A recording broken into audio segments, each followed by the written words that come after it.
जो लोग भी ये क्लास लेना चाहते हैं वो लोग पेन और कॉपी तैयार कर लें। कुछ नोट करने को हो सकता है। और अगर आपको लगता है कि आपके कोई साथी भी इस क्लास को लेना चाहते थे तो उनको भी ये लिंक आप भेज सकते हैं। ठीक है। तो सबसे पहले हम बात करते हैं कि आज हम कौन सा टॉपिक लेने वाले हैं। 9 बजे की क्लास है। तो जो हम टॉपिक आज लेने वाले हैं बहुत ही इंटरेस्टिंग बनाने की कोशिश करेंगे। एबीएम का ए मॉड्यूल, एबीएम का जो ए मॉड्यूल है, ये मॉड्यूल आपका इकोनॉमिक्स से रिलेटेड टॉपिक्स पर है, जिसमें सबसे पहला टॉपिक जो है इकोनॉमी के बारे में थोड़ा सा बता रखा उन्होंने। और कौन कौन से इकोनॉमिस्ट हुए हैं, जिन लोगों ने कौन कौन से इकोनॉमिस्ट हुए हैं जिन लोगों ने इकोनॉमिक्स में अच्छा काम किया हुआ है। इकोनॉमिक्स की थ्योरी में उसकी जो सिंथेसिस है, रिसर्च है, उसमें जो अच्छा काम किया हुआ है, उन्होंने कौन कौन सी बुक लिखी हैं। ठीक है। और अगर मैं आप लोगों से एक क्वेश्चन पूछूं कि कोई मुझे इकोनॉमिक्स और फाइनेंस का एग्जाम्पल से डिफरेंस बताए, कोई एग्जाम्पल देके आपको डिफरेंस बताना है कि इकोनॉमिक्स और फाइनेंस में क्या फर्क है, या हम ऐसे कह दें कि फाइनेंस में भी जो हमारा बुक कीपिंग अकाउंट वाला पार्ट है उसमें क्या फर्क है, कोई एक्सप्लेन कर सकता है? सर आई थिंक इकोनॉमिक्स जो होता है वो बिहेवियर स्टडी होता है एक इन जनरल कंट्री का और कंज्यूमर का बिहेवियरल स्टडी होता है। वेराज अकाउंटिंग जो होता है वो एक सिस्टमेटिक रिकॉर्ड कीपिंग होता है। बिल्कुल, बहुत सही आंसर आपने दिया। इसको मैं थोड़ा सा रिफाइन कर दूं। देखिए, जो फाइनेंस या अकाउंटिंग होती है उसमें साइकोलॉजी या बिहेवियर या प्रैक्टिस काम नहीं करती। उसमें जैसा फॉर्मूला है, उस फॉर्मूले में जो फिगर अवेलेबल हैं उन फिगर्स को डाल के जो उनका रिजल्ट आता है उनको न्यूमेरिक स्टडी किया जाता है। जबकि इकोनॉमिक्स में आपके जो जो मैन है, बेसिकली मैन के बिहेवियर, उनकी साइकोलॉजी और उनके जो ट्रेड्स हैं और अदर एनवायरनमेंट में जो चेंजेस आ रहे हैं, उन सारे फैक्ट को ले करके हम लोग इकोनॉमिक्स की स्टडी करते हैं। ठीक है, एक बात। अब मैं एक एग्जांपल देता हूं आपको कि आपके घर के पास एक सब्जी वाला आता है और आप उससे 20 रुपी केजी आलू ले लेते हैं। ठीक है। अब आपने 20 रुपी केजी आलू ले लिया और घर में आपकी वाइफ ने आपको डांट दिया और वाइफ ने कहा कि ये आलू तो 15 रुपए किलो मिल रहे हैं, 15 रुपी केजी मिल रहे हैं। तो आपने पूछा कहाँ मिल रहे हैं, उन्होंने कहा जो पास का मार्केट है वहां मिल रहे हैं। ठीक है। अच्छा, तो ये है फाइनेंस या अकाउंटिंग का एग्जाम्पल।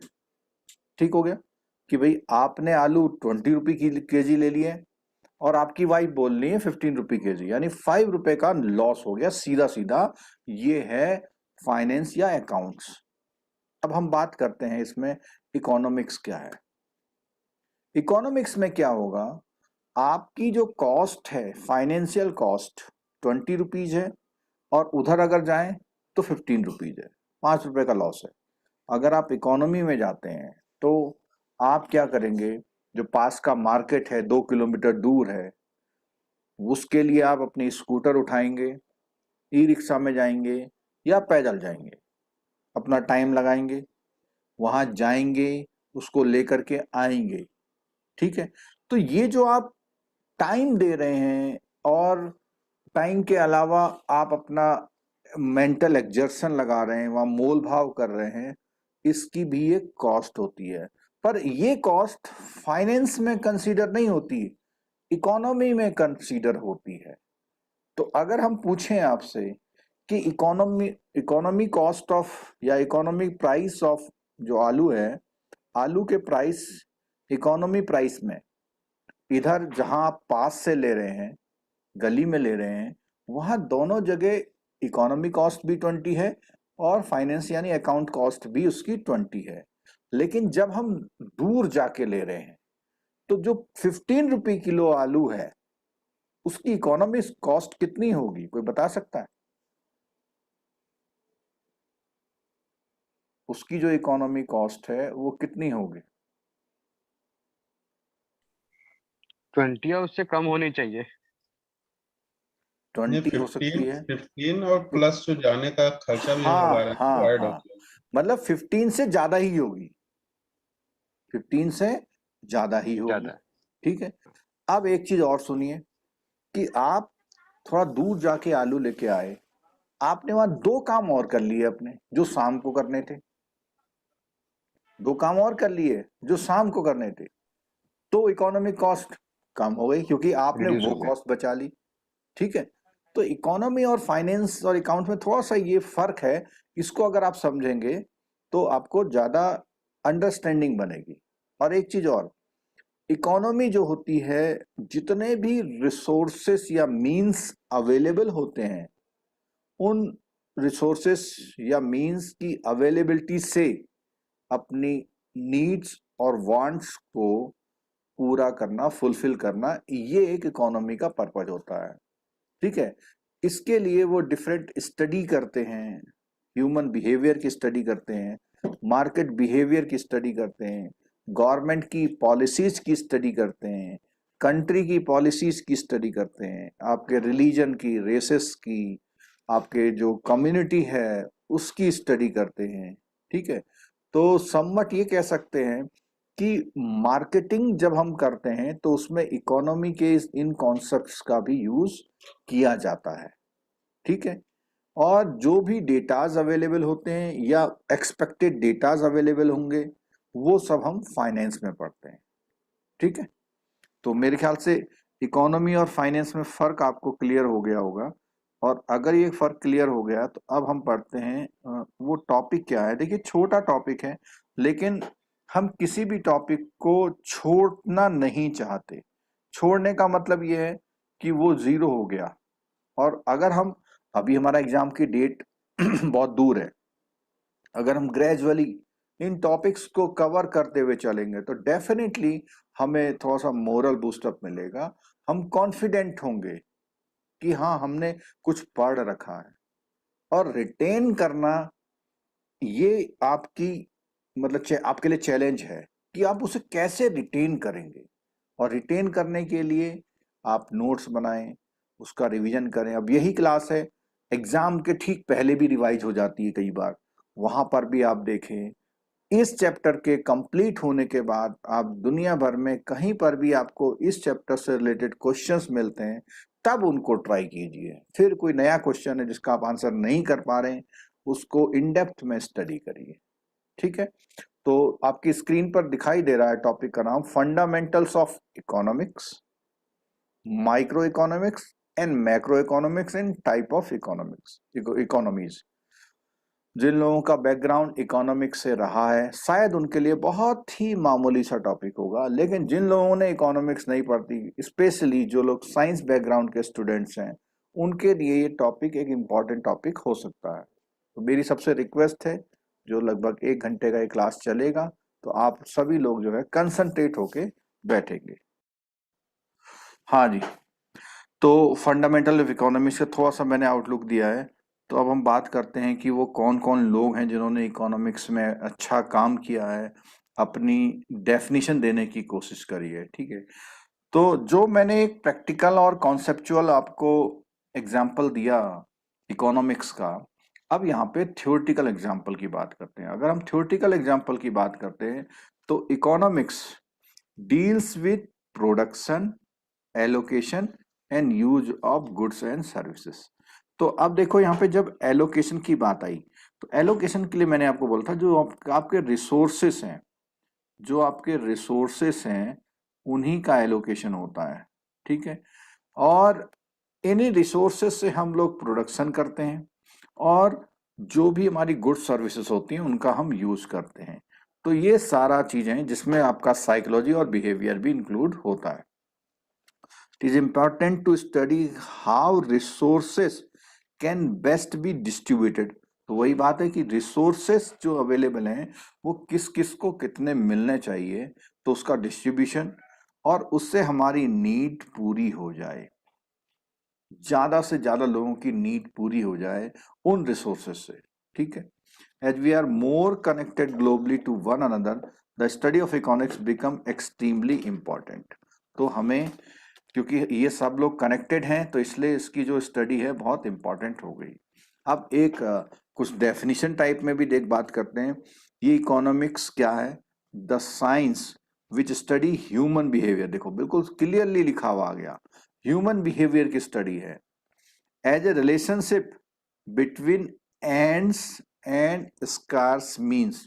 अब इसको सुनिएगा, एंड्स माने होती है आपकी डिजायर्स, एंड्स का मतलब होती है आपकी डिजायर या नीड्स, जो आप चाहते हैं उन डिजायर्स या नीड्स को फुलफिल करना है हमें मीन से। हमारे पास रिसोर्सेस क्या अवेलेबल हैं, कौन कौन से साधन या संसाधन अवेलेबल हैं जिनसे हम वो काम कर सकते हैं, अपनी नीड को पूरा कर सकते हैं। और एक वर्ड लिखा हुआ है यहाँ पे स्कैर्स। स्कैर्स माने होती है जिनकी पहले से ही कमी है, यानी शॉर्ट है, ऐसी मीन्स जो पहले से ही शॉर्टेज में है, उनको अपनी नीड्स के लिए यूज करना। और शॉर्ट होने के साथ साथ उनका अल्टरनेटिव यूज भी है। एक तो कम है पहले से ही, और उसके आप और कई यूज करते हैं। जैसे अगर हम बात करें फ्यूल से, फ्यूल वैसे ही कम है, उसका हम इस्तेमाल क्या करते हैं, केवल जो व्हीकल चलाने के लिए नहीं, कई और कामों में भी हम लोग फ्यूल का यूज कर लेते हैं, ठीक है। Scarcity means that available resources are insufficient to satisfy all want and need. अब यहां पे एक वर्ड और जोड़ दिया, want।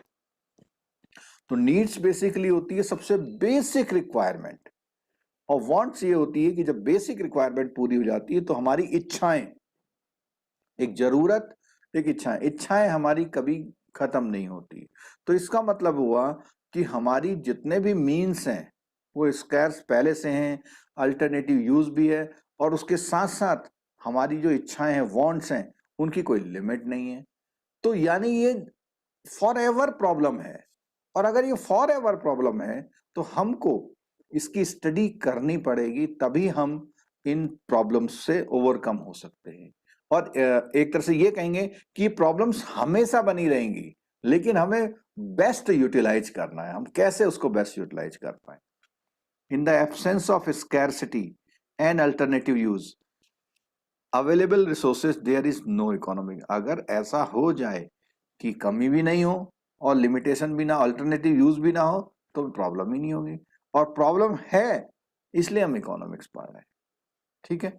Subject as defined involves the study of choice as they are affected by incentives and resources. कहने का मतलब ये है कि ये स्टडी ऑफ चॉइस है कि कौन किस चीज को चूज करता है, कौन सा लेगा, चॉइस उसकी होगी, ठीक है।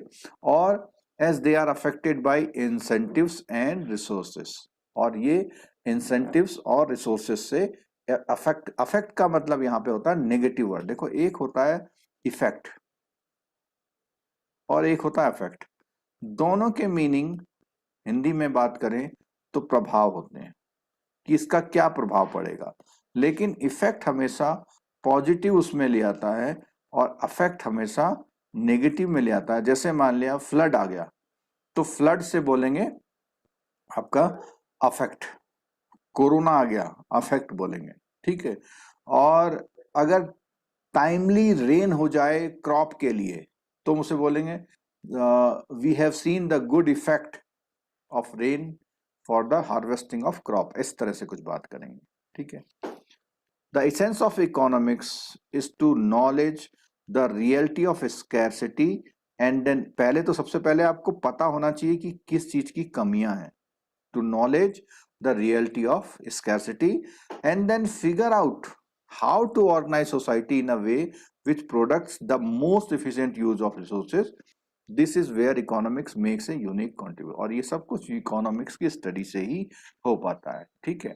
चलिए, अब जो लोग लास्ट, जिन्होंने किसी ने अगर लास्ट एग्जाम दिया है, तो मुझे केवल ये बताना है आपने कि क्या इस टॉपिक से कोई क्वेश्चन था या नहीं, बस इतना बताना है। और अगर था तो कौन सा था?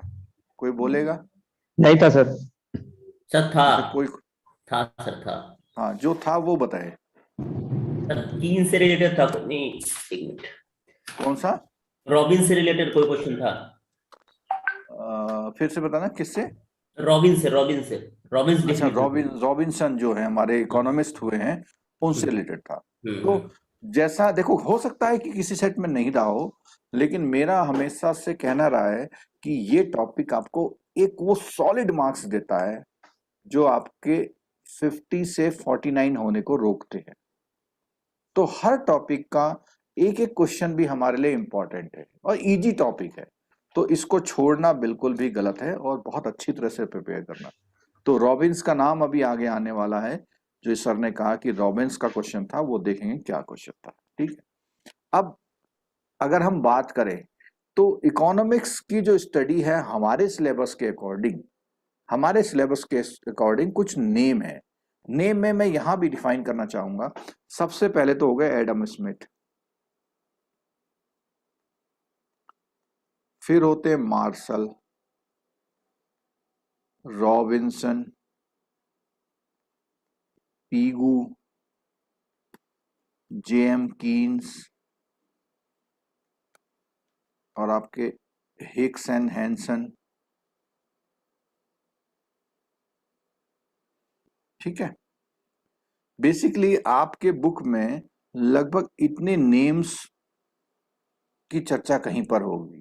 ठीक है, और तो बहुत सारे इकोनॉमिक्स हुए हैं, लेकिन हमारे सिलेबस में जो चैप्टर्स इनकॉर्पोरेट किए हुए हैं उनमें इनकी नेम आएंगे। ठीक है, जिसमें से ये जो 3 पर्सन है, इनकी डेफिनेशन को भी यूज किया गया है। ठीक है, और वो कौन कौन सी डेफिनेशन देते हैं उस पर बात करते हैं। तो सबसे पहले एडम स्मिथ साहब हैं, और एडम स्मिथ को फादर ऑफ मॉडर्न इकोनॉमी कहा था। ठीक है, जो आजकल की इकोनॉमी चल रही है उसमें जितने भी कॉन्सेप्ट थे, उन कॉन्सेप्ट में इन्होंने बहुत ज्यादा काम किया है। Adam Smith the father of modern economics. ठीक है, उनकी एक बुक थी an inquiry into the nature and cause of wealth of nations। ये 1776 में एक बुक इन्होंने, रिसर्च पेपर इस टाइप का बुक लिखी थी, और उसमें डिफाइन किया था। उन्होंने कहा था कि जो इकोनॉमिक्स है वो एक वेल्थ की स्टडी है। तो कई बार हो सकता है नेक्स्ट टाइम आ जाए कि वेल्थ की डेफिनेशन आउट ऑफ दीज किसने दी, तो आपका आंसर होगा एडम स्मिथ साहब ने। ठीक है, उन्होंने कहा कि जो इकोनॉमिक्स है वो वेल्थ की स्टडी करता है। According to him the subject matter of economics is the study of how wealth is produced and consume. पैसा कैसे प्रोड्यूस होता है और कैसे हम उसका इस्तेमाल करते हैं। ठीक है, इसमें definition is known as wealth definition. तो पहली डेफिनेशन आ गई हमारी वेल्थ की definition. The definition was too materialistic, यानी ये पूरी कहना चाहिए भौतिकता से भरी हुई है, एक तरह से मेटेरियलिस्टिक है। ठीक है, it gave more importance to wealth than to man for whom the wealth is produce. मैंने इन्हें कहा केवल बस वेल्थ प्रोडक्शन इंपॉर्टेंट है, किसके लिए ये प्रोड्यूस की जा रही ये इंपॉर्टेंट नहीं। ठीक है, अब दूसरे आए साहब हमारे मार्शल्स डेफिनेशन। अभी जैसे मैंने क्वेश्चन पूछा था कि इस टॉपिक से कोई क्वेश्चन था या नहीं था, तो किन्हीं को रॉबिन्स का नाम याद आया तो उन्होंने कहा हाँ रॉबिन्स लिखा हुआ था। एग्जैक्टली क्वेश्चन तो जब आप बहुत हार्ड कोर मेमोराइज कर सकते हैं तभी बता सकते हैं।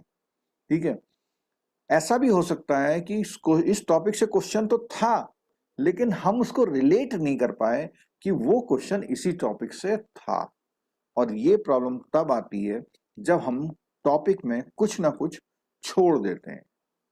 ठीक, अब दूसरे साहब आए मार्शल्स डेफिनेशन। तो मार्शल डेफिनेशन की अगर हम बात करेंगे तो इन्होंने क्या कहा, स्टडी ऑफ मैनकाइंड। उन्होंने मैनकाइंड को किनारे कर दिया था। इन्होंने मैनकाइंड यानी आदमियों की स्टडी है ये इकोनॉमिक्स। जैसे हम लोग बात भी कर रहे थे कि बिहेवियर की मैन की बिहेवियरल स्टडी है। ठीक है, it is on the one side the study of wealth and the other side, more important side, the part of study of man. तो बात तो वही है कि वेल्थ और मैन दोनों की ही बातें हैं, लेकिन मार्शल साहब ने कहा कि नहीं, कि वेल्थ की हम कर रहे हैं स्टडी, लेकिन हम मैन के लिए वो स्टडी कर रहे हैं इकोनॉमिक्स में। Wealth here means any commodity which gives man satisfaction. अब एनी कमोडिटी, कोई भी वस्तु, कमोडिटी में कोई भी आइटम, सामान, वस्तु, ठीक है, गिव्स मैन सेटिस्फैक्शन और यूटिलिटी और welfare. Wealth is the means to welfare. तो वेल्थ का यूज जो है सिर्फ वेलफेयर के लिए होता है।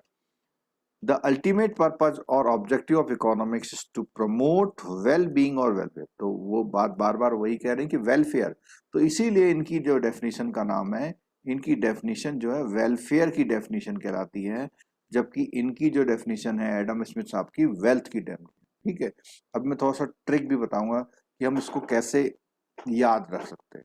ठीक है, फिर आगे आता है, he viewed economics as a science of human welfare, hence his definition is known as welfare definition। ठीक है, अब थोड़ा सा अगर हम याद करना चाहें तीनों डेफिनेशन को, तो हम इनको नेम को रखते हैं एडम स्मिथ, ठीक है, अल्फ्रेड मार्शल, और थर्ड है रॉबिन्स।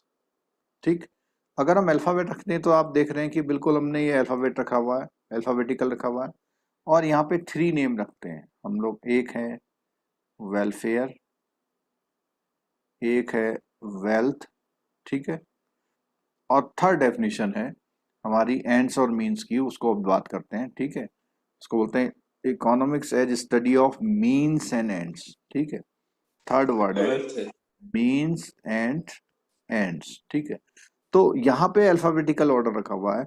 इन दोनों में बात करें तो इसमें अल्फाबेटिकल में पहले आता है WALTH और फिर आता है वेलफेयर। तो कंफ्यूजन ना हो तो इनको अल्फाबेटिकल ऑर्डर में रखिए आप, जो नेम्स हैं इकोनॉमिस्ट के, और डेफिनेशन में वेल्थ, वेलफेयर, और थर्ड जो है ये मीन्स और एंड्स की। तो इस तरह थोड़ा मेमोराइज करने में आपको इजी रहेगा। ठीक, तो देखते हैं इसमें जो रॉबिन्सन है, इन्होंने क्या किया, लियोनल है, एल अगर आप पहले भी लगा लें तो, लियोनल रॉबिन्स हैं, economics is the science which study human behaviour as a relationship between ends and squares mean. उन्होंने कहा कि ह्यूमन का जो बिहेवियर है, आपके पास जितने भी रिसोर्सेस हैं, जो स्कैरसिटी है उसकी, मीन्स हैं उनका, एंड्स क्या है, इनका यूज क्या है, उनके बीच में रिलेशन की, ह्यूमन बिहेवियर की स्टडी है इसमें, यानी पूरा साइकोलॉजिकल है इनका। ठीक है,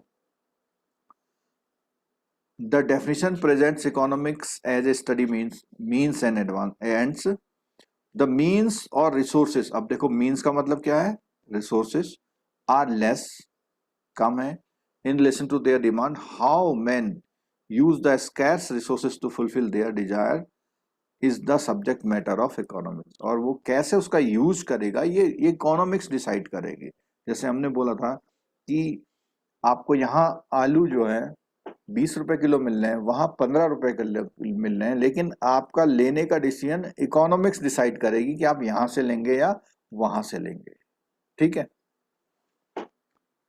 और इनकी जो डेफिनेशन है वो स्कैरसिटी डेफिनेशन के नाम से भी जानी जाती है।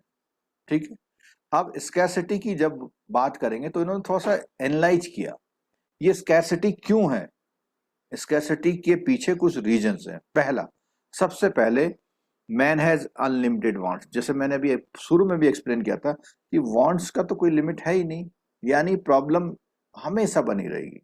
ठीक है, ends refers to wants, human being have wants which are unlimited. All economic activities are undertaking to satisfy human wants. जितना भी दुनिया में चल रहा है, ये इकोनॉमी कहते हैं, उस देश की इकोनॉमी बहुत अच्छी है, तो ह्यूमन वांट्स को सेटिस्फाई करने के लिए। Man experiences all type of wants such as food, clothing, shelter, education, entertainment. There is no limit of man's want we can not say that there will be a stage when all wants of the person, जैसे मैंने पहले भी बता दिया कि ये कभी नहीं हो सकता, ठीक है। अब बोल रहा दूसरा पॉइंट है, the means to satisfy human wants are limited, यानी मीन्स जो हैं वो लिमिटेड हैं। एक तो उसकी अनलिमिटेड वांट्स हैं, दूसरा उसको पूरा करने के मीन्स लिमिटेड हैं, यानी रिसोर्सेस लिमिटेड हैं, वांट्स अनलिमिटेड हैं। The multiplicity of wants alone will not create an economic problem, यानी वांट्स की प्रॉब्लम नहीं है, क्या है, बोलता है कि जो जिस उसकी वांट्स को पूरा करने के रिसोर्सेस वो कम है। If man has unlimited resources और means to satisfy them, there is no economic problem, भाई होगा ही नहीं कुछ। But it is not so, the resources are scarce in relation to the demand, the mere shortage of supply of commodity does not make it scarce. तो केवल कोई चीज की सप्लाई कम आ रही है इससे प्रॉब्लम नहीं है, हो सकता है डिमांड और बढ़ गई हो, उससे भी प्रॉब्लम हो जाती है कई बार। If there is no demand for it, 10 rotten egg, तो पता लगा कि अंडे आ रहे हैं लेकिन सड़े हुए खराब हैं, तो कोई डिमांड नहीं होगी। Though much fewer than goods one are not scarce in the economic sense, तो ऐसी जो खराब चीजें हैं वो चीज जो है उसके बारे में कोई बात नहीं कर रहे हैं। On the other hand there may be huge stock of commodity like wheat और coal, yet it considered to be scarce, तो इतना सारा है लेकिन क्योंकि लोगों की जरूरत ज्यादा है तो कम है। और यहां बोला कि एक तो वो लिमिटेड है लेकिन उसके साथ साथ अल्टरनेटिव यूज भी है, तो किसी चीज का हम यूज 2-3 चीजों में कर लेते हैं। In actual life we find that commodity can be put to several alternative use. With ₹50 you can buy a good pen or you can go for a movie। तो 50 रुपए है, ये रिसोर्सेस हैं आपके पास, मीन्स है, इससे आप क्या करना चाहते हैं, तो कई सारे ऑप्शन है आपके पास। अब मूवी और piece of land can be put under paddy, अब आपके पास रिसोर्सेस हैं, लैंड है, उसमें आप पैडी लगाएं, शुगर केन लगाएं, पोटैटो लगाएं, व्हीट लगाएं, टोमेटो लगाएं, कुछ भी लगा सकते हैं।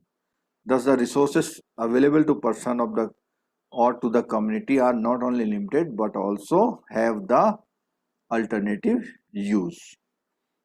चौथी बात उन्होंने बोली, अल्टीमेट बात बोली कि man has make a choice, कि इंसान को, आदमी को चूज करना है कि मैं क्या करूं, और ये जो चूज करना है ये उसके बिहेवियरल पॉइंट ऑफ व्यू से इंपॉर्टेंट होता है। Man has to make use of his limited resources to satisfy his unlimited wants. He cannot satisfy all his wants with the limited resources. These limited resources can be put to alternative use. So every man has to decide which wants he will satisfy now and which he would postpone। कौन सी जरूरतें अभी पूरा करेगा, कौन सी बाद में करेगा, बाद में करने के लिए उसे बाद में फिर मीन्स लाने पड़ेंगे अपने। Economy is also called a science of choice, तो इन्होंने साइंस ऑफ चॉइस का भी नाम दिया, ठीक है। चलिए अगली बात आती है micro economics and macro economics. बहुत छोटा सा कॉन्सेप्ट है लेकिन हमारे जो हम आगे बढ़ेंगे तो इसमें माइक्रो इकोनॉमिक्स से रिलेटेड भी चैप्टर है और मैक्रो इकोनॉमिक्स से रिलेटेड भी चैप्टर है। तो कोई मुझे बताएगा कि जो आगे आने वाले चैप्टर हैं उसमें मैक्रो इकोनॉमिक्स से रिलेटेड कौन सा चैप्टर है? सर केजन थ्योरी मैक्रो से रिलेट होती है। जीडीपी जीडीपी ठीक है, केजन थ्योरी का। Yes sir. हाँ, इंटरेस्ट थ्योरी, ठीक है, हाँ इंटरेस्ट थ्योरी आएगा, इनकम थ्योरी, अनएम्प्लॉयमेंट थ्योरी, ठीक है। तो Yes, sir. हमारे चैप्टर में जीडीपी की बात की है, ठीक है, और इन्फ्लेशन की बात की है। Yes sir. Inflation is also matter of macro Budget. Economics. Budget की बात करी, it is also Indian economy तो बाय डिफॉल्ट है। ठीक है, तो ये क्या है, मैक्रो इकोनॉमी की बात है। अच्छा, आपके बुक में कौन सा चैप्टर माइक्रो इकोनॉमिक्स से रिलेटेड है? Business cycle, supply and demand. Supply and demand, supply and demand sir. Business cycle जो है, नहीं फिर है। बिल्कुल वो सही। बहुत ब्रॉड लेवल पे है, यस सर। मतलब उसको हम माइक्रो मैक्रो ना कह करके वो हर लेवल पे वो बिजनेस साइकिल का काम होता है, मैक्रो ज्यादा है वो। ठीक है, अच्छा। चलिए, यूट्यूब में भी अच्छा आंसर दिया लोगों ने। तो अब माइक्रो इकोनॉमिक की बात करते हैं। सबसे पहले बात करेंगे एडम स्मिथ साहब की, और इन्हीं को हमने मॉडर्न इकोनॉमिक्स का फादर कहा था, और यही जो है फाउंडर भी हैं किसके, माइक्रो इकोनॉमिक। यानी पहले क्या था, जो राजा महाराजा थे, किंग्स थे, वो अपने वहां ओवरऑल स्टॉक को देख के बात करते थे, मैक्रो लेवल पे बात करते थे, माइक्रो लेवल पे बात नहीं करते थे। 1776 में जब एडम स्मिथ साहब ने वो वेल्थ ऑफ नेशन वाली बुक लिखी, स्टडी किया, तभी से हम ये बोलते हैं कि हमने माइक्रो इकोनॉमिक्स पढ़ना शुरू किया। पहले हम मैक्रो इकोनॉमिक पढ़ते थे कि भैया इस राजा के पास इतना भंडार है, लेकिन वो किस किस को कितना पहुंच रहा है, नहीं पहुंच रहा है, ये माइक्रो स्टडी का पार्ट है। ठीक है, the branch of economics which today is concern with the behaviour of individual. Individual के बिहेवियर को, इंडिविजुअल एंटिटी के बिहेवियर को रीड करना, पढ़ना, समझना, ये माइक्रो इकोनॉमिक्स है। चाहे वो इंडिविजुअल फर्म हो, छोटे लेवल की फर्में हो, और आपके हाउस होल्ड हो, या इंडिविजुअल एंटिटी हो, इन लोगों का behaviour. The Wealth of Nation, Smith consider how individual prices are set. तो इस बुक में उन्होंने यही तय बताया था, स्टडी किया था कि कैसे प्राइसेस सेट होते हैं। ठीक है, study the determination of price of land, labour and capital. ये हमेशा ध्यान रखना, ये 3 पॉइंट हैं। क्या? ये रिसोर्सेस हैं हमारे पास। हमारे पास जो रिसोर्सेस हैं वो या तो लैंड है, ठीक है, सेकंड, या हमारे पास कैपिटल है, और या हमारे पास लेबर है। ठीक है, और कैपिटल से मतलब ये हुआ आपका plant and machinery, item, vehicle. ठीक है, लैंड आपका हो गया, कैपिटल का मतलब प्लांट मशीनरी व्हीकल, या इसको आप इन टर्म्स ऑफ मनी भी, रुपीज में भी कंसीडर करते हैं। तो अगर दुनिया में कोई भी रिसोर्सेस हैं, वो 3 रिसोर्सेस हैं, लैंड, कैपिटल आपके पास, और लेबर। इन 3 रिसोर्सेस से ही आप कुछ काम करा सकते हैं। ठीक है, तो इन्होंने बोला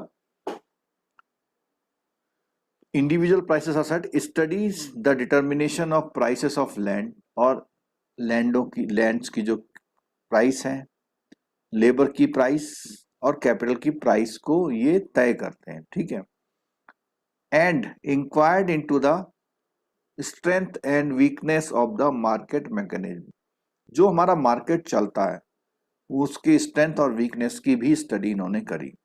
most important, he identified the remarkable efficiency properties of markets and saw that economics benefit comes from the self interest action of, और ये बोला, साफ साफ बात बोली कि self interest action of individuals. आप आलू यहां से लेंगे या वहां से लेंगे, ये आपका खुद का इंटरेस्ट है। आपको वहां से लेने में क्या फायदा नजर आ रहा है, यहां से लेने में क्या फायदा नजर आ रहा है, इस चीज की बात आ रही है। ठीक है, microeconomics is a branch of economics that studies how household and firm make decision to allocate limited resources.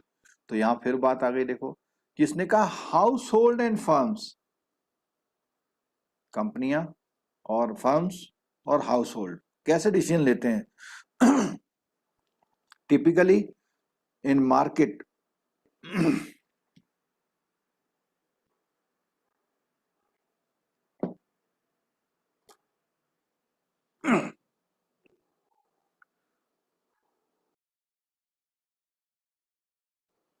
typically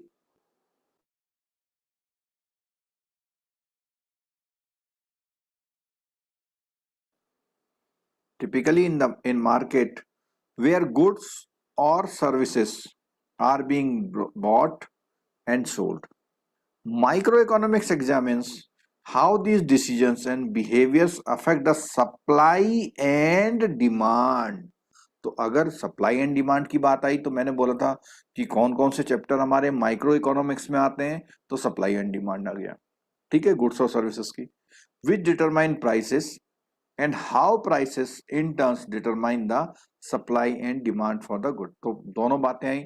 तो इसने बोला कि सप्लाई से डिमांड में क्या फर्क पड़ता है और डिमांड से सप्लाई में क्या फर्क पड़ता है, तो इनके सबके इंटर रिलेशन इसमें बात करी गई है। Micro economics analyse the market behaviour of individual consumers and firms in an attempt to understand the decision making process of firms and household. The other branch of economics, अब second part आ गया macro economics. अगर हम macro economics की बात करेंगे तो मैंने जे M Keynes नाम लिया था, तो उन्होंने बोला कि macro economics did not exist in its modern form until. तो कहने का मतलब है जो मैक्रो इकोनॉमिक्स है पहले से चलती आ रही थी, लेकिन 1936 का इसका एक नया फॉर्म आया। ये ऐसा नहीं कि मैक्रो इकोनॉमिक्स न्यू कॉन्सेप्ट है, बहुत पुराना है, लेकिन 1936 का इसका एक नया कॉन्सेप्ट आया when J.M.. Keynes, John Maynard Keynes published his revolutionary book title journal theory of employment. तो जैसे ही बात आई एम्प्लॉयमेंट की, जैसे ही बात आई इंटरेस्ट की, जैसे ही बात आई मनी की, तो तीनों चीजें किस किस की, एम्प्लॉयमेंट की, इंटरेस्ट की और मनी की एक एक थ्योरी जो प्रोड्यूस की, जनरल थ्योरी, तो जे.एम. कीन्स ने की। और जब इन्होंने ये थ्योरी 1936 में प्रोड्यूस की, वहां से हमारी मैक्रो इकोनॉमिक्स मॉडर्न हो गई, ठीक है। At the time England and the United States were still stuck in the Great Depression. और उस समय पे बेसिकली होता क्या है, जब कोई प्रॉब्लम होती है तो उस प्रॉब्लम का रीजन और सॉल्यूशन, तो तभी जब ये प्रॉब्लम हुई थी अमेरिका में, तब जे.एम. कीन्स ने इन सब चीजों की स्टडी करी थी, ठीक है। With over 1/4 of the American labour force, तो वहां पे 1/4 अनएम्प्लॉय हुई थी। The new theory Keynes develop the analysis of what causes business cycle. Business cycle किन किन रीजन से होता है, कॉज से होता है, with alternating spells of high unemployment and high inflation. और उसी के बाद से ये रीजन्स आते हैं कि भाई हाई अनएम्प्लॉयमेंट हो रहा है और हाई इन्फ्लेशन हो रहा है। Today macroeconomics examines a wide variety of areas such as how total investment, अब देखो यहाँ फिर बात आ गई, how total investment and consumption are determined.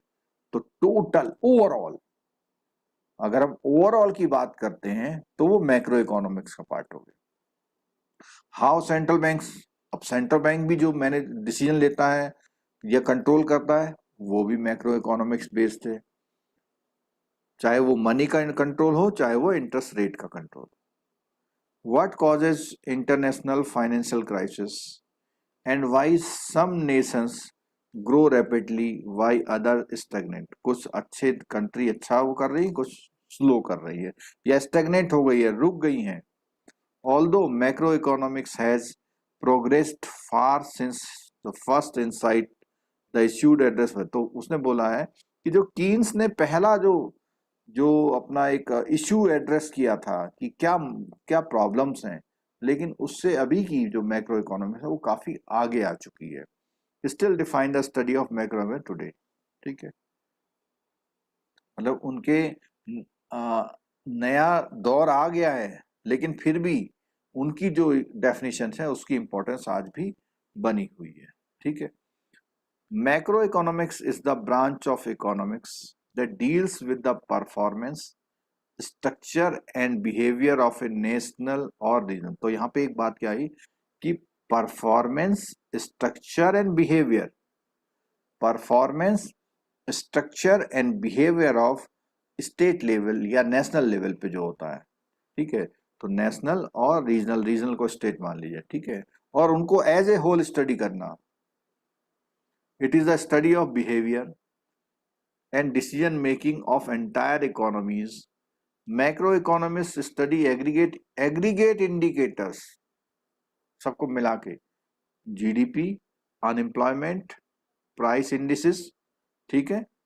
तो क्या क्या चीज होगा, देखो जीडीपी हो गया, और अनएम्प्लॉयमेंट की अगर स्टडी हो रही है तो वो भी हमारी मैक्रो इकोनॉमिक्स में होगी। और इंडिसेस लिखा हुआ है जिसको हम लोग कॉमनली इंडेक्सेस बोलते हैं। तो आपका जो आपका फूड प्राइस इंडेक्स है, इन्फ्लेशन इंडेक्स है, जितने भी इंडेक्सेस की स्टडी हो रही है वो भी मैक्रो इकोनॉमिक्स का पार्ट है।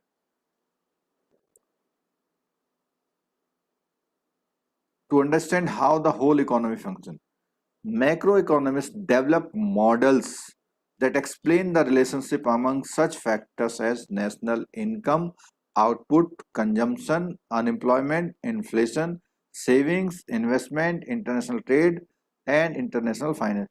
तो जब भी इनकी बात होगी, किनकी, आपका ये जितने पॉइंट्स हैं, तो यहां से भी कभी कभी क्वेश्चन पूछ सकता है कि मैक्रो इकोनॉमिक्स में से इसमें से कौन सा पार्ट नहीं हो सकता।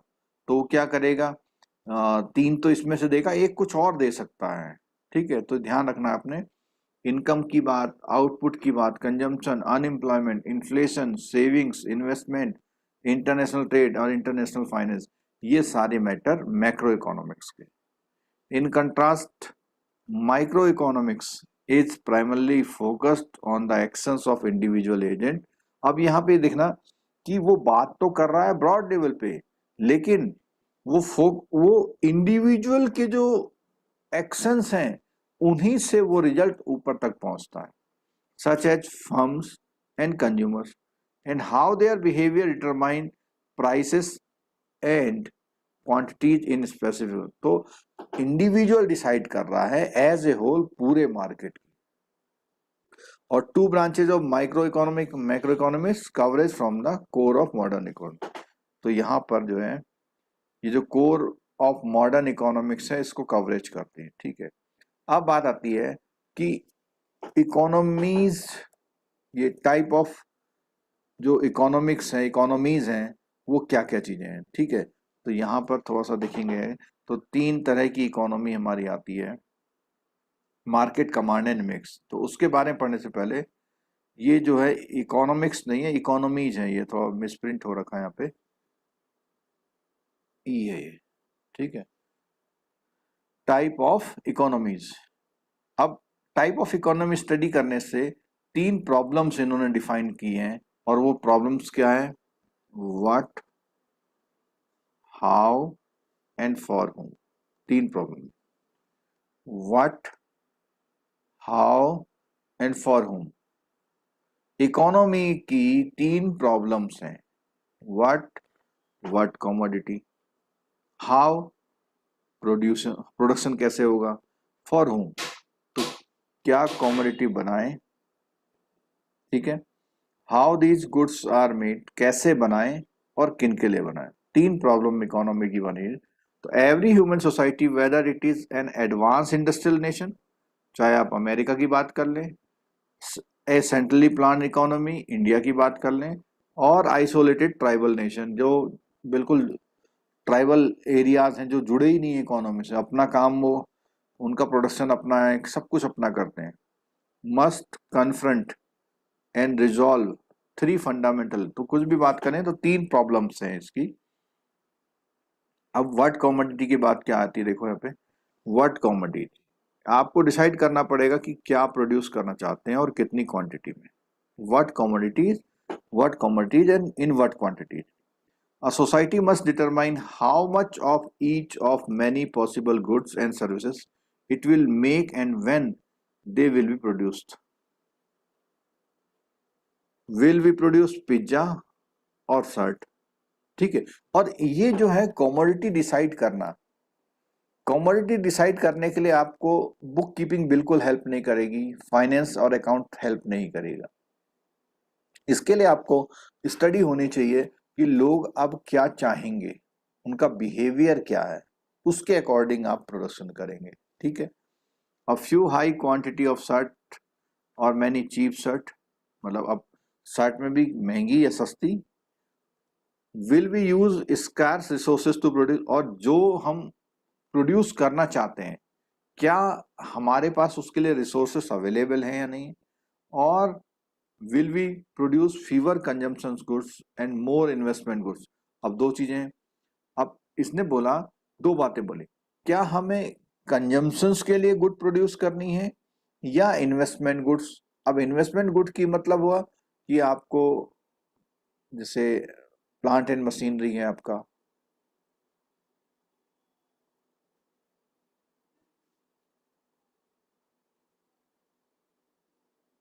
प्लांट एंड मशीनरी के अलावा आपका व्हीकल्स हैं, लैंड्स हैं, तो आप अपना पैसा वहां लगाओगे या ऐसे गुड्स पे लगाओगे जिनको कंज्यूम कर लिया जा रहा है, जैसे आप गारमेंट बना रहे हैं, फूड आइटम बना रहे हैं, ठीक है। Which will boost production and consumption tomorrow. और अब ये वाली जो चीजें सेकंड वाली, इन्वेस्टमेंट से क्या होता है कि आज तो इमीडिएट फायदा नहीं होगा लेकिन फ्यूचर में इससे प्रोडक्शन बढ़ता है, ठीक है।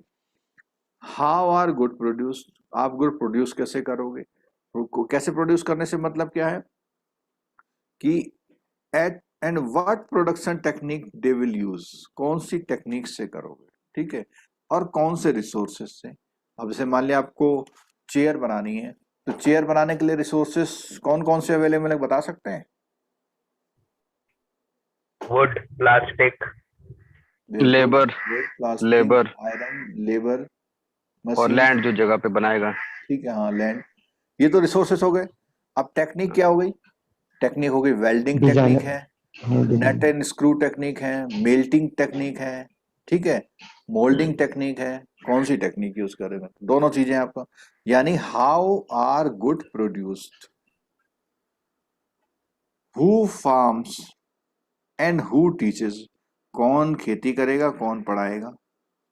Is electricity generated from oil, coal और फ्रॉम द सन।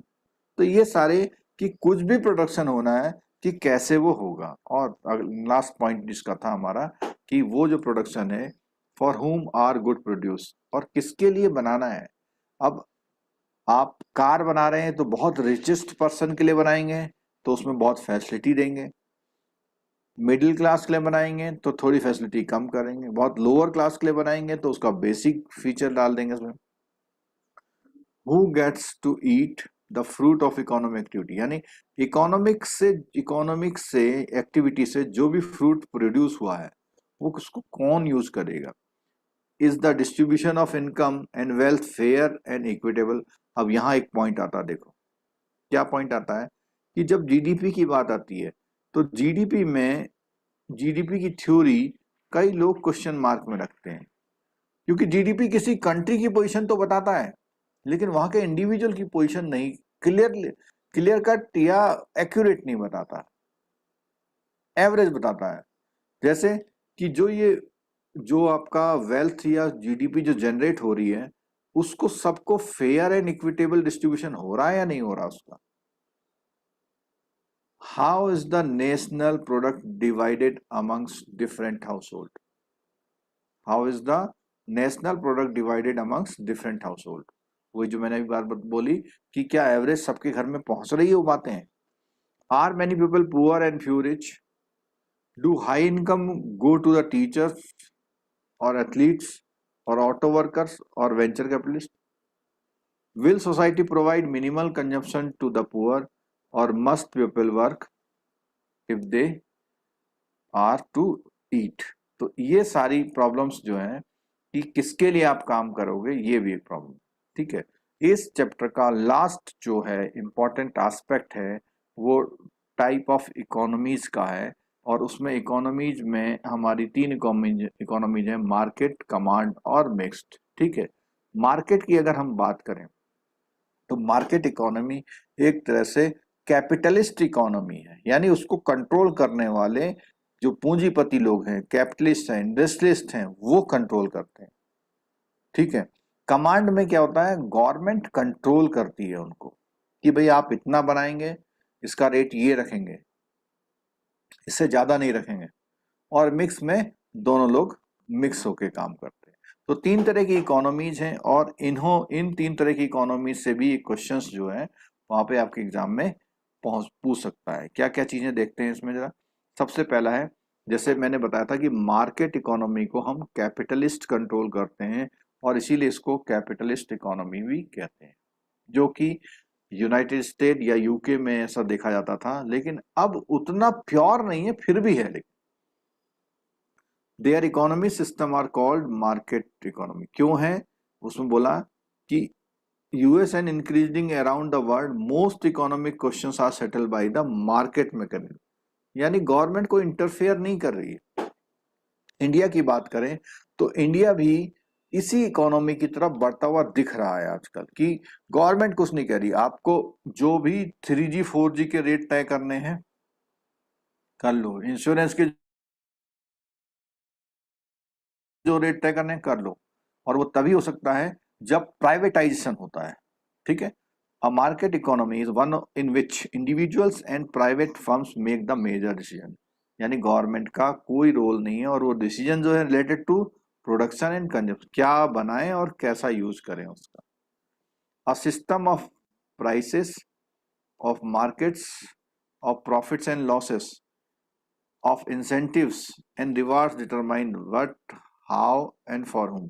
तो ये price, profit, loss, incentive, rewards, ये सब कुछ कौन डिसाइड कर रहा है? ये फर्म्स ही डिसाइड कर रही हैं। ठीक है। Firms produce the commodities that yield the highest profit, और वो केवल वो प्रोडक्शन करेगी जिसमें उसको ज्यादा से ज्यादा बेनिफिट हो, by the technique of production that are least, और कौन सी टेक्नोलॉजी लेगी जिसमें सबसे ज्यादा हो। अब जैसे आपने देखा होगा कि सारी कंपनियां मशीन लगाती हैं जिससे अच्छी क्वालिटी का प्रोडक्ट जल्दी और कम कॉस्ट में प्रोड्यूस हो जाता है। लेकिन यहीं पे गवर्नमेंट अगर वो करेगी तो गवर्नमेंट कहेगी कि मशीनें नहीं लगाओ, एम्प्लॉय करो लोगों को। अगर आप लोगों को एम्प्लॉय करेंगे तो वहां के लोगों को एम्प्लॉयमेंट मिलेगा। लेकिन इस इकोनॉमी में गवर्नमेंट कुछ नहीं कहती, कहता जैसे चाहो वैसे प्रोड्यूस करो। Consumption is determined by individuals decisions about how to spend the wages and property income generated by their labor and property ownership। तो यहाँ पे फिर वही बात आ गई कि वो wages, क्या हम wages सैलरी देंगे, प्रॉपर्टी इनकम, ये सारे डिसीजन जो है वो खुद करते हैं, गवर्नमेंट इसमें कुछ नहीं हो करती। The extreme case of market economy in which government does not interfere in the economy is known as laissez faire economy, यानी जो मार्केट इकोनॉमी है अगर वो प्योरली मार्केट हो जाए, एक्सट्रीम मार्केट इकोनॉमी है, तो उसी को हम लेजे फेयर इकोनॉमी बोलते हैं। ये क्वेश्चन भी कई बार एग्जाम में आया हुआ है। लेजेस फेयर इकोनॉमी का मतलब जहां एक्सट्रीम कंडीशन, प्योरली वही चला रहे हैं, गवर्नमेंट कुछ नहीं कर रही है, उन्हीं की वजह से सब कुछ हो रहा है। अब दूसरी इकोनॉमी की बात आती है, सोशलिस्ट इकोनॉमी, जिसको हम कमांड इकोनॉमी बोलते हैं। तो सोशलिस्ट इकोनॉमी, सोसाइटी के लोग मिलजुल कर काम करते हैं। ठीक है। Command economy which the government makes all important decision about production है। तो बहुत पहले या अभी भी शायद कि लैंड जो रसिया और चाइना में है, लैंड की ओनरशिप गवर्नमेंट के पास रहती है। आप प्रोडक्शन करते हैं उसमें, वो चाहे जिसको दे, जो बोलेगी वो करना पड़ेगा। In the command economy such as the one which operated in the Soviet Union during most of the 12th century, the government owns most of the means of products, land and capital. It also owns the direct and operations of enterprises in most industries. अधिकतर जो enterprises थे, industries थी, उसका control भी government का था, यानी government की थी। ठीक है। It is the employer of most workers and tells them how to do their job. वो सब खुद बताती थी कि भाई अब ये प्रोडक्शन होगा, इतना होगा, इनके लिए होगा, इस डिजाइन का होगा, सब गवर्नमेंट डिसाइड करती है। And decide how to output of the society is to be divided among different goods and services. In short, in a command economy, the government addresses major economic question. वही अपने आप सब जिम्मेदारी लेती है कि भाई मुझे कैसे करना है, ठीक है। अब आती है मिक्स इकोनॉमी। तो अब मिक्स की जब बात करते हैं तो यहाँ ये बताना चाह रहे हैं कि नो कंटेम्प्रेरी सोसाइटी और economy falls completely into either of these extreme. यानी जो हमारी मार्केट इकोनॉमी है और कमांड इकोनॉमी, तो कंट्री में कोई भी कंट्री ऐसी नहीं है जहां प्योरली या तो मार्केट है या कमांड है, यानी मिक्स टाइप का है। कहीं पे थोड़ा है लेकिन कहीं पे बिल्कुल एवरेज मिक्स है। जैसे इंडिया की बात करें तो यहाँ पे बात करते हैं all societies are mixed economies with elements of both market and command economies. There has never been a 100% market economy, कभी भी ये नहीं रही है। Today most decisions in the United States are made in the marketplace, but the government plays an important role is overseeing the function of market. तो अभी क्या है कि पूरा प्योरली यूएस में भी अब जो है नहीं रह गया, वहां पर भी अगर कोई गवर्नमेंट को इंटरफेयर करना पड़ता है तो इंटरफेयर करती है। Government passes laws and regulate income, economic life, products, produce goods हैं, तो यानी सभी चीजों के बारे में अब गवर्नमेंट भी इंटरफेयर करती है। India is the right example of the beginning of economic planning as the mix economy. किसकी बात कर रहे हैं हम? इंडिया की बात कर रहे हैं, ठीक है। इसके 2-4 क्वेश्चन है, उसे जल्दी से कर लेते हैं। दीजिए आंसर, दीजिए पहले का answer. Third, study of wealth. Study of wealth. Wealth बिल्कुल ठीक है। दूसरे आए मैक्रो इकोनॉमिक डील्स, किससे डील All. करती है? ऑल ऑफ ऑल से, जीडीपी से भी करती है, अनएम्प्लॉयमेंट है, यानी ऑल से करती है। Who is considered the founder of micro economics? Adam Smith. Adam Smith. ठीक है। कौन से ईयर में बात करी थी उन्होंने? 1726। 1936 वाले दूसरे हैं। किन्स। कौन है वो? किन्स। जॉन मैटकिंस। 1936 जेम्स किन्स। हाँ। Micro economics concern the behaviour of individual entities. Individual entities. हाँ, एंड रेफर्स टू वांट, चाहते हैं, ठीक है। और रिसोर्सेस क्या होता है? मीन्स। अब मार्केट इकोनॉमी 1 कौन सी होती है? Market economy first. फर्स्ट है, सेकंड भी है। in which individual and private firms make the decision. हाँ, इंडिविजुअल एंड प्राइवेट फर्म्स का, ठीक है। ये तो मार्केट इकोनॉमी है। और ये वाली कौन सी इकोनॉमी है? कमांड। ठीक। Command. India is mixed. India is a mixed economy. Laissez faire economy is extreme case of micro economy. Market extreme economy. Case of market. Market वाले का extreme case. Market economy is also known as Capitalist economy. Capitalist. economy. देखो अभी आप लोग इसका बिल्कुल clear cut example में, India में एयरलाइंस, रेलवे और आपका even banks, Indian Oil company जो ऑयल कंपनी है, ओएनजीसी, ये सब किसके पास जा रही हैं?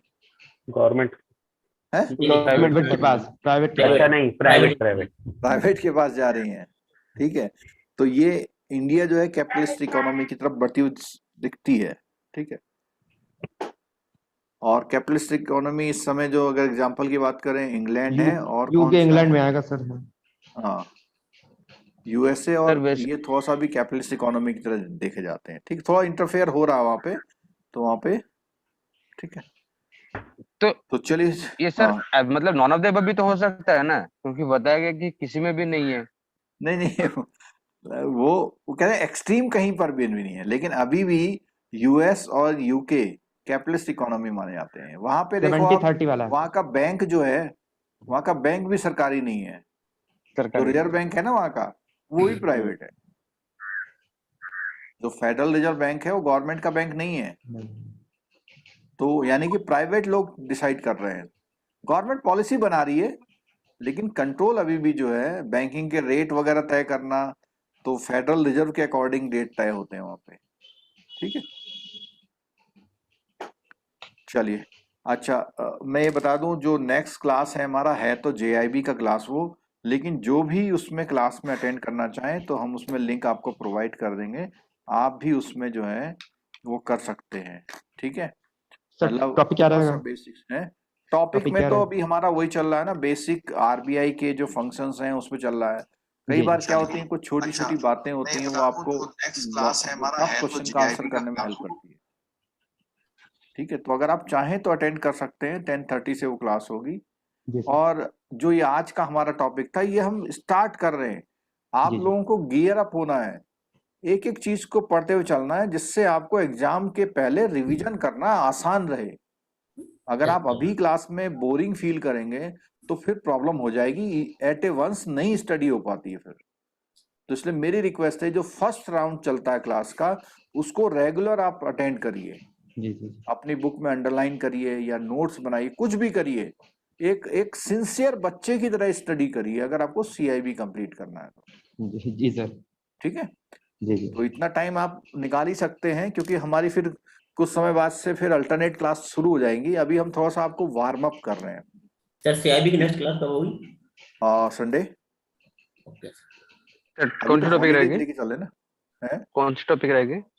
इससे नेक्स्ट सेकंड। सप्लाई वाला। हाँ, Supply ABM level। शुरू किया ना अभी हमने, एम हाँ। Yes sir. ठीक है। चलो, okay, thank you. Thank you. Thank you, sir.